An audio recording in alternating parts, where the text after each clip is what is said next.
Hello guys, welcome to my YouTube channel. ये है हमारा ब्लॉग नंबर 3। चलिए शुरू करते हैं। जैसे कि आप देख सकते हैं, आज हम आए हैं हिंगोली ज़िले में उन्ना नागनाथ तालुके में, जहां आता है 8वां ज्योतिर्लिंग। अंदर आने के बाद में फिर हमें पुण्य श्लोक अहिल्या देवी होलकर जी की मूर्ति दिखती है।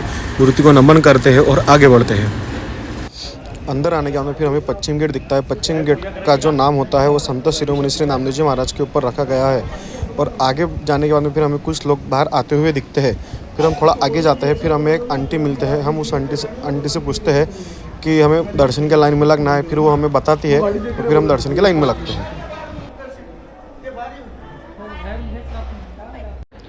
फिर हम लाइन में लगते हैं। लाइन में लगने के बाद में फिर हम लोग एक सेल्फी लेते हैं। सेल्फी लेने के बाद में फिर हम जब बाजू में देखते हैं, तो बाजू में वो कटघरे देखते हुए हमें शेगांव के श्री गजानन महाराज जी के संस्थान की याद आती है। फिर हम धीरे धीरे आगे बढ़ते हैं, तो फिर हमें पहले छोटे नंदी जी के दर्शन होते हैं और फिर बाद में आते हैं बड़ी नंदी जी। और ये नंदी जी मंदिर के पीछे के साइड में विराजमान है। इसकी कहानी मैं आपको आगे बताता हूँ। फिर हम मंदिर के पश्चिम द्वार से अंदर जाते हैं और पश्चिम द्वार के बाहर श्री गणपति बाप्पा विराजमान होते हैं। फिर हम गणपति बाप्पा को नमन करते हैं और आगे जाते हैं।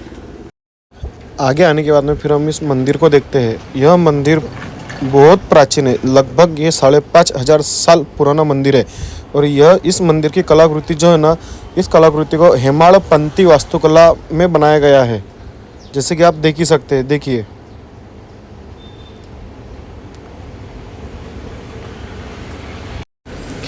फिर हम गर्भाशय के जो दर्शन की जो लाइन है ना, उस लाइन में आते हैं। उस लाइन में आने के बाद में फिर हमें सामने एक महाराज जी बैठे मिलते हैं, जिनके बाजू में एक संत जी की गादी लगी होती है। तो हम उसे देखते हैं और आगे बढ़ते हैं।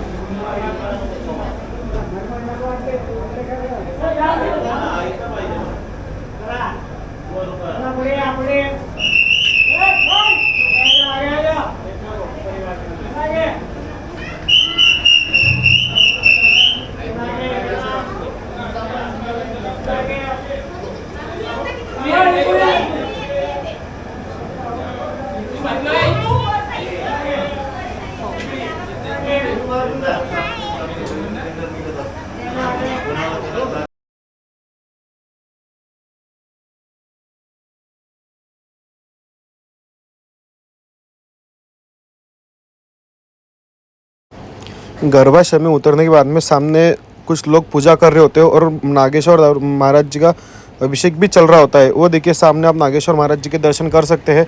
हर हर महादेव। बाहर आने के बाद में फिर हम कासव जी के दर्शन करते हैं और मंदिर में खड़े खड़े एक परिक्रमा करते हैं।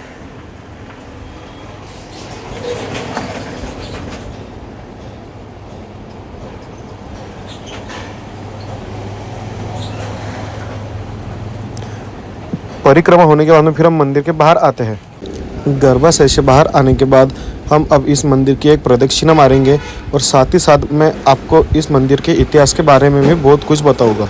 जैसे कि इस मंदिर का निर्माण 13वीं शताब्दी में हुआ था, जो कि सेवना राजवंश इनके द्वारा किया गया था। और उसके बाद महाभारत के समय में जो पांडव थे, उन पांडवों में से जो युधिष्ठिर थे, उसने यह मंदिर बनवाया था जब उसे 14 साल के लिए हस्तिनापुर से निष्कासित किया गया था। उसके बाद औरंगजेब ने यह मंदिर तोड़ दिया था। जब इस मंदिर को औरंगजेब ने तोड़ा था, तब इस मंदिर की 7 मंजिला इमारत थी। अभी आप जो यह मंदिर देख रहे हो और ऊपर का जो वाइट वाला जो हिस्सा है, यह मंदिर का पूर्ण निर्माण श्री अहिल्याबाई होलकर जी ने करवाया है। इस मंदिर की एक प्रसिद्ध कहानी है। संत नामदेव महाराज जी और उनके गुरु विसोबा खिचर और कुछ अन्य वारकरी लोग भजन गा रहे थे। तब मंदिर के पुजारी ने उन्हें कहा कि उन्हें उनके दैनंदिन पूजा में बाधा आ रही है, तुम यहाँ से चले जाओ। तो फिर संत नामदेव जी महाराज मंदिर के पीछे के साइड में जाकर खड़े हो गए और वहाँ भजन गा रहे थे। यह भगवान जी से देखा नहीं गया, तो भगवान जी ने पूरे मंदिर की परिक्रमा लगा ली और मंदिर का मुंह संत नामदेव जी के महाराज की तरफ कर दिया। और इस बात का प्रमाण यह है कि इस मंदिर का जो नंदी है, वो मंदिर के पीछे के साइड में विराजमान है। और आप कोई भी शिव भगवान के मंदिर में जाओगे तो महाराज जी का जो नंदी रहता है, वो उनका नंदी उनके सामने रहता है। इसी कारणवश यह एक चमत्कारी मंदिर है, जो अपने भक्त के लिए पूरा घूम गया है।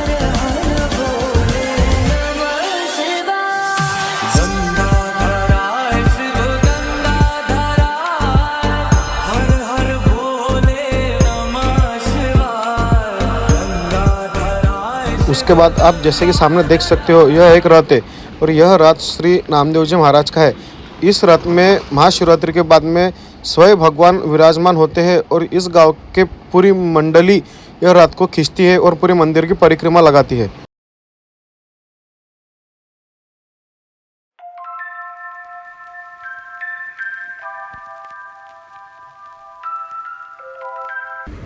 मंदिर की पश्चिम साइड में श्री संत नामदेव जी महाराज का मंदिर है। फिर हम मंदिर के पास जाते हैं, फिर मंदिर के अंदर जाने की कोशिश करते हो तो अब एक दीदी बाहर आते हैं, फिर हम उनकी राह देखते हैं। फिर वो दीदी बाहर आने के बाद में फिर हम मंदिर के अंदर जाते हैं और फिर हम संत नामदेव जी महाराज के दर्शन करते हैं। और फिर संत नामदेव जी महाराज के पीछे श्री विट्ठल भगवान और रुक्मिणी माता विराजमान होते हैं।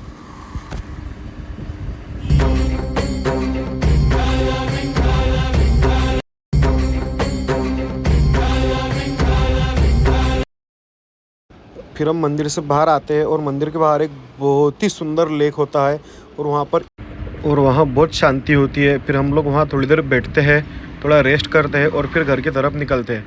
तो गाइज़, ये था हमारा ब्लॉग नंबर 3। आपको कैसा लगा हमें कमेंट में ज़रूर बताएं और हमारे चैनल को सब्सक्राइब ज़रूर करें। हर हर महादेव।